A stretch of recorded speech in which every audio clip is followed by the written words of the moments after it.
All right, so today we're gonna dive into some really cool stuff about like making friends Oh, cool. while you're learning English. Awesome. So it's like this win-win, right? Yeah. You're getting social ND, you're improving your language It's skills. two birds, one stone. Exactly.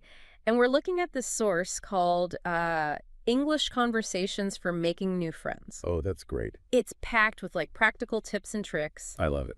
And get this, it even says that making friends can actually like supercharge your language learning. Really? Yeah, we'll talk about that more in a bit. Okay, cool. But first, I think we got to start with like the basics, first impressions. Oh, yeah. First impressions, they're huge, It's right? huge, especially when you might be like a little nervous about your English. It can be really intimidating. Yeah, totally. Yeah. So how do we like nail that first impression? Well, sometimes the simplest things are the most effective. Okay. Like a warm, friendly greeting. Oh, yeah. Just a simple hello can really put both you and the other person at ease. All right. Okay, that makes sense. But what about like those butterflies you get when you're trying to talk to someone new, Yeah. especially in a different language? I know what you mean. Yeah. It can be nerve-wracking. Yeah. Well, that's where a good question comes in. Oh, okay. And here's the thing. People love to talk about themselves. Oh, yeah. I mean, I do too. Yeah, me too. So when you ask questions, you're not only taking the pressure off of yourself Mm-hmm. to be super fluent, Okay. but you're also giving the other person a chance to shine. That's a good point. It's a win-win. It is a win-win. I've been in those situations where I'm so focused on trying to speak perfectly Right. that I forget to just listen and be curious about the other person. Yeah, absolutely. That's a good reminder. And the source actually gives some great examples of questions that go beyond just the typical small talk. Okay. Instead of asking, what do you do? Try something like, what do you do for fun? Oh, I like that. Or, what are you passionate about these days? Ooh, that's good. You'll be surprised at the responses you get. Yeah, those are really good. I can already see how asking those kinds of questions could lead to like way more meaningful conversations. For sure. But maybe this is just me. Yeah. Sometimes I struggle to come up with those questions on the spot, like in the moment. I get it. Yeah. Any tips for that? Yeah. Well, one trick is to just pay attention to what the other person is saying Okay. and look for those little hooks that you can kind of latch onto. Okay. Maybe they mention that they enjoy cooking. Oh, Boom. You've got an opening to ask about their favorite dish. got it. Or maybe they say they're new to the city. Uh-huh. There's your chance to ask about their experiences so far. Okay. I like that. So it's all about like active listening Exactly. and being And present. Being present in the moment. Yeah. Okay, so we've talked about greetings and questions. Right. But what about sharing something about ourselves? Yeah. It can't be all one-sided, right? You're absolutely right. It's all about reciprocity. Reciprocity. Yeah. Sharing some personal details, even small ones, can really help to build trust. Okay. And it encourages the other person to open up in return. That makes sense. It's like we're signaling that we're willing to be vulnerable Yeah. and kind of invest in the conversation. Exactly. Yeah. Now, you don't have to reveal your deepest, darkest secrets. Right. But even little things like mentioning your love for hiking or that you're learning to play the guitar Mm-hmm. can go a long way in building rapport. So those little personal tidbits show that we're not just like asking questions to be polite, Yeah. but that we're genuinely interested in connecting. Exactly. It's about creating a sense of balance Okay. and showing that you're willing to meet the other person halfway. I'm starting to see how all these pieces fit together. Yeah. We start with a friendly greeting. Right. We ask engaging questions to show that we're interested. Mm-hmm. And then we share a little something about ourselves to build trust and connection. You got it. Yeah, right. And don't forget about the power of a well-timed compliment. Oh, yeah, compliments. Everyone appreciates a genuine compliment, They do. especially when it's specific and thoughtful. That's true. A compliment can really brighten someone's day. Totally. And it shows that you're paying attention to them as an individual. And for language learners, compliments can be a great way to practice specific vocabulary Oh, that's a good point. or grammar structures. Yeah. Plus, it creates those positive associations with the language, I love that. which makes the whole learning experience more enjoyable. It's like turning every interaction into an opportunity to grow. Exactly. I love it. The source even gives us some examples, right? It does. Like you say, I love your shoes. They're so stylish. Okay. Or your smile is contagious. You seem like a really positive person. Oh, I love those. Right. Those are great. They're simple, sincere, and sure to make the other person feel good. Exactly. Okay, so we've got the greetings, Ah. the questions, the sharing the compliments. What could possibly trip us up now? Well, let's be real for a second. Okay. Awkward silences happen. Oh, yeah. They happen to everyone, Mm-hmm. regardless of language ability. True. But for someone who's learning English, those silences can feel even more daunting. Oh, I can definitely relate to that. Yeah, Sometimes my mind goes blank. I know, right? I can't think of anything to say. It's like my brain freezes. It happens. It's totally normal, though. Okay. The key is to remember that silences are a natural part of any conversation. Okay. They're not a sign of failure Right. or incompetence. Okay. Actually, sometimes a brief pause can be a good thing. Really? Yeah, it gives both people a moment to collect their thoughts Okay. and process what's been said. That is reassuring. But still, those silences can be a little uncomfortable. Yeah. What does the source suggest for handling them gracefully? It gives some really practical tips. Okay. And this is where it gets into like the nitty-gritty of navigating social situations. Okay. First of all, don't panic. Okay. A few seconds of silence is perfectly fine. Okay. Take a breath. And then try one of these strategies. Okay. You could simply ask another question. Okay. You could comment on your surroundings Mm-hmm. or even gently change the topic to something that you feel more comfortable discussing. So instead of letting that silence turn into this awkward standoff, Yeah, we can use it as an opportunity to steer the conversation in a new direction. exactly. And the best part is, these strategies work in any conversation, That's true. not just when you're learning English. Right. They're just good social skills to have in your toolkit. I like that. It's like we're learning valuable life skills along the way. Exactly. So what are some specific examples of things we could say Sure. to fill those awkward silences? So let's say you're at a party Okay. and the conversation kind of lulls for a moment. Mm-hmm. You could say something like, "This music is great, isn't it? Do you know what song this is?" Oh, that's Or good. if you're at a cafe, Yeah. you could comment on the ambiance. Okay. "This cafe has such a cozy atmosphere, don't you think?" I like it. Or if you want to shift the topic, you could say, Yeah. "You mentioned you enjoy cooking. What's your favorite dish to make?" Those are great. I can totally see myself using those Yes. in real conversations. Okay, so we've covered greetings, questions, Mhm. sharing compliments, and even awkward silences. Yeah. It feels like we're building a solid foundation for making friends while learning English. We are. Hmm. So what's next? Well, think about it this way. Okay. You've made a great first impression. Uh-huh. You've had this really stimulating conversation. Right. Now you want to keep that connection going. Yeah. How do you signal that you're interested in hanging out again sometime? That's a good point. I wouldn't want the conversation to just end abruptly, Right. you know? That's like leaving things hanging. Exactly. And Yeah, that's okay. where the source gives us some valuable phrases Yeah. for suggesting future hangouts. Oh, cool. It's all about planting those seeds Oh, for a continued connection. I like that. So what kind of phrases are we talking about? Things like, "Hey, it's been great chatting with you. We should definitely hang out sometime." Okay. Or, "I'm really enjoying this conversation. Maybe we could grab coffee sometime." I love those. Yeah. They're casual, Yeah. friendly, Yeah. and not at all pushy. Right. It feels like an invitation rather Yeah. than a demand. Exactly. Yeah. And even if the other person isn't available right away, Right. you've put the idea out there. Yeah. You've shown them that you're interested in building a friendship. Yeah. And that goes a long way. It's like opening a door Mhm. for future possibilities. Yeah. And if they're interested, they can walk through it. Exactly. Okay, so we've got the tools and techniques. Yeah. But I think there's another piece to this puzzle. Okay. It's one thing to know what to say, Right. but it's another thing to actually put ourselves out there Yeah. and practice these skills in real life situations. You've hit the nail on the head. Practice is key. Yeah. And, this applies not only to language learning, but to so many aspects of life. That's true. The more we practice a skill, the more confident and competent we become. So true. But sometimes even with the best intentions, putting ourselves out there can be intimidating. It can be. Any advice for overcoming that fear or hesitation? I think it's helpful to reframe the way we view those interactions. Okay. Instead of seeing them as these high-pressure tests of our English abilities, Yeah. we can approach them as opportunities for growth and connection. Okay.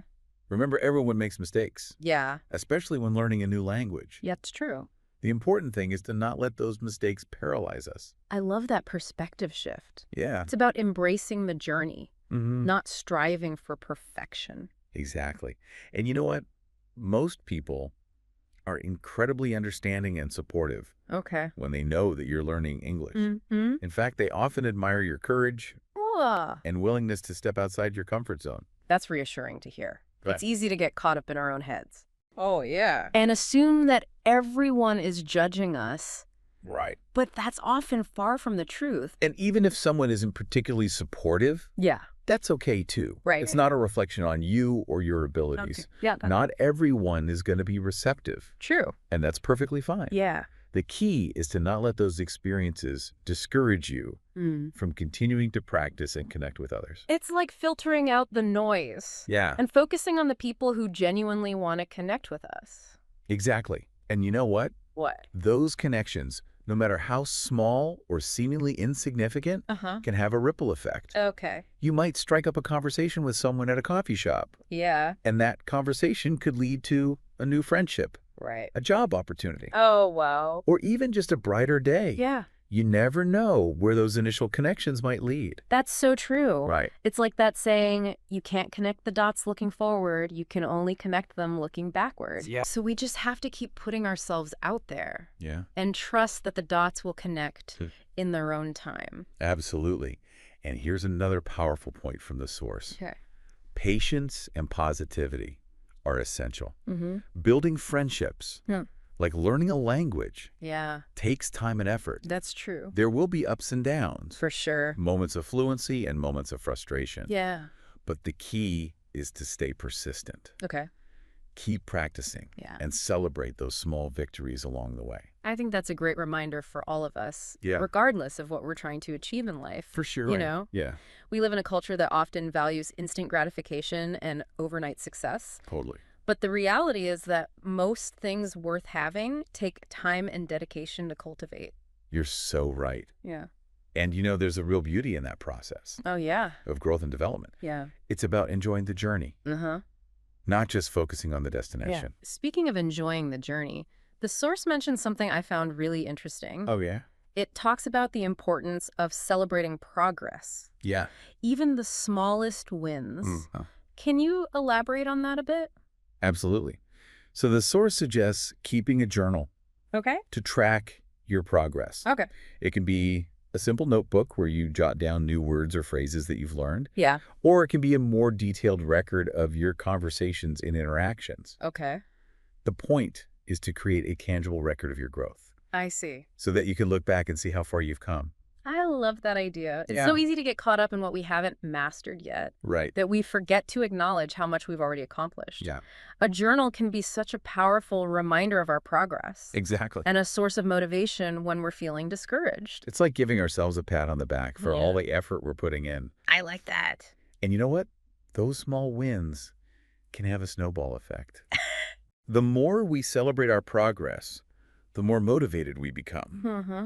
to keep learning and growing. It's like building momentum. Exactly. Each small victory fuels our desire to keep going, to keep pushing ourselves outside our comfort zone. Absolutely. Okay, so we've covered a lot of ground here. We have. We've talked about the importance of friendly greetings, engaging questions, Mm-hmm. personal sharing, handling awkward silences, Yeah. suggesting future hangouts, and celebrating progress.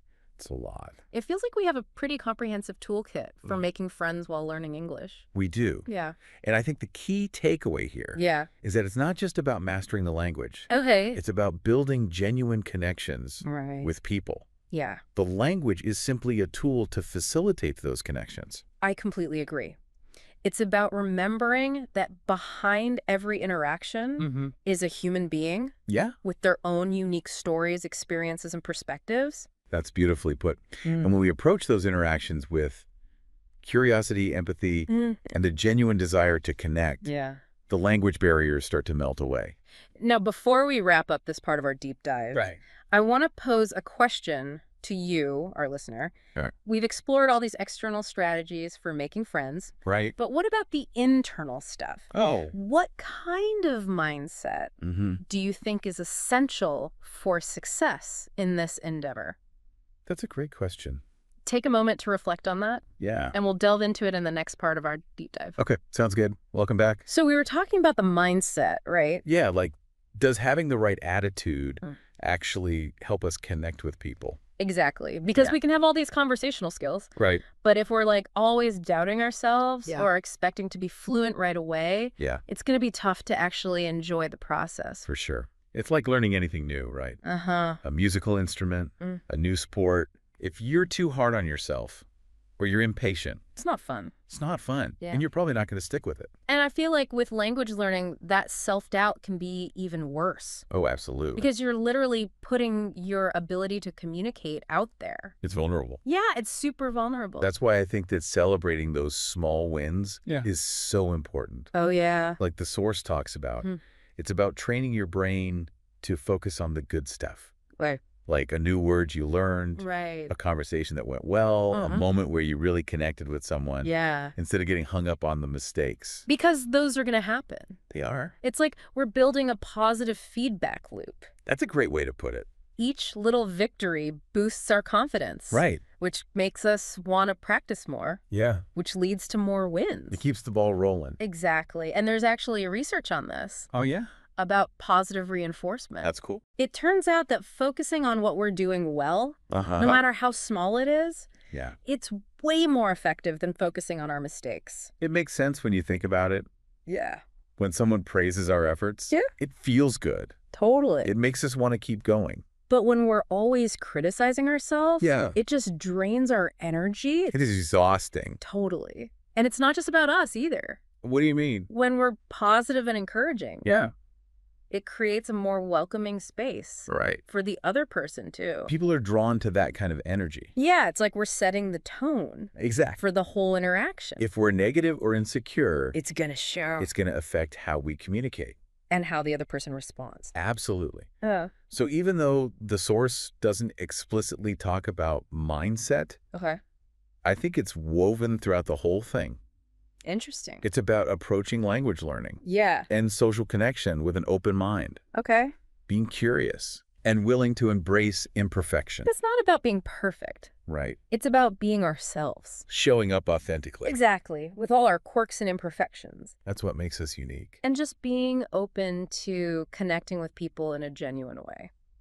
That's the heart of it. I love that. And the more we practice this, Yeah. the more natural it becomes. It's like building a muscle. Oh, yeah. At first, it might feel weird. It might. But with practice, it gets easier. It becomes second nature. So making friends while learning English Mhm. isn't just about the language. It's about having the right mindset. It's about growth, connection, and self-compassion. I love that. So are you ready to go out there and practice what we've learned? I am. Me too. Every interaction is an opportunity. It A is. chance to learn, Yeah. to connect, and to Yeah. grow. Embrace the journey, Yeah. celebrate your progress, Okay. and enjoy the ride. Welcome back. So last time we were talking about, the internal stuff. Well, yeah, the mindset. Like how our attitude can affect our ability to make friends. Right. Because it's one thing to know the techniques. Yes. But if you're not in the right headspace, It's not going to work. exactly. Yeah. And I think the source kind of hints at this Okay. when it talks about patience and positivity. Right. It's not just about like tips and tricks. Yeah. It's about cultivating a whole mindset. So even if we know what to say, Yeah. if we're filled with self-doubt or we're expecting to be fluent like right away, It's going to be tough. it's going to make it really hard to connect with people. Absolutely. It's like anything else we learn, right? Okay. Like if you're learning to play the guitar Yeah. and you're constantly criticizing yourself, Uh-huh. you're not going to enjoy it. You're going to give up. Exactly. And with language learning, Yeah. it can be even more intense. Whoa, yeah. Because you're putting yourself out there. You're putting your ability to communicate on display. It can feel really vulnerable. Super vulnerable. That's why I think celebrating those small wins is so crucial. Yeah, like the source talks about. Right. It's about shifting your focus Okay. from the mistakes. Which are inevitable They are. to the things that are going well. To those little victories. Like learning a new word Yeah. or having a good conversation. Or just connecting with someone. Yeah, it's like we're building a positive feedback loop. Exactly. Each small win Boosts our confidence. makes us want to practice more. Which leads to more wins. It's a beautiful cycle. And there's actually research that backs this up. Oh, really? Yeah, about positive reinforcement. Cool. Focusing on what we're doing well, Yeah. even if it seems small, is way more effective than dwelling on our mistakes. I mean, it makes sense, right? Totally. Think about it when someone praises your work. Yeah.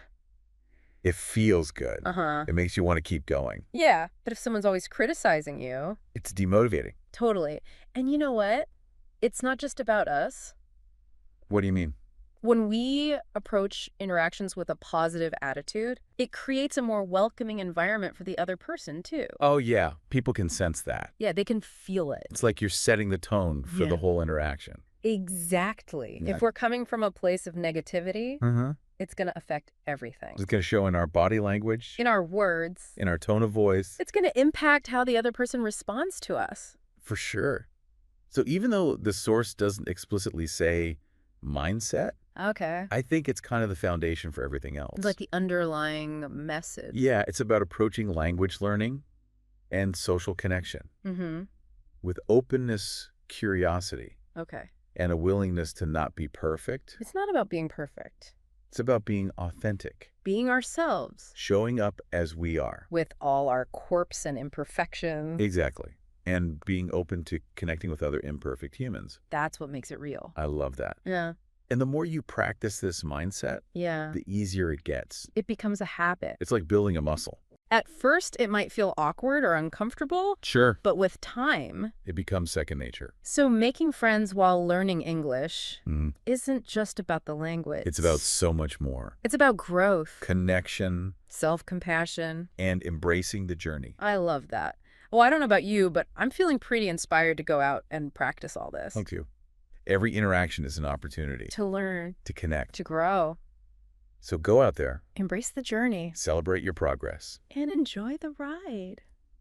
That's it for our deep dive into English conversations for making new friends. We hope you enjoyed it. And we'll see you next time. Keep learning, keep connecting. And keep making new friends.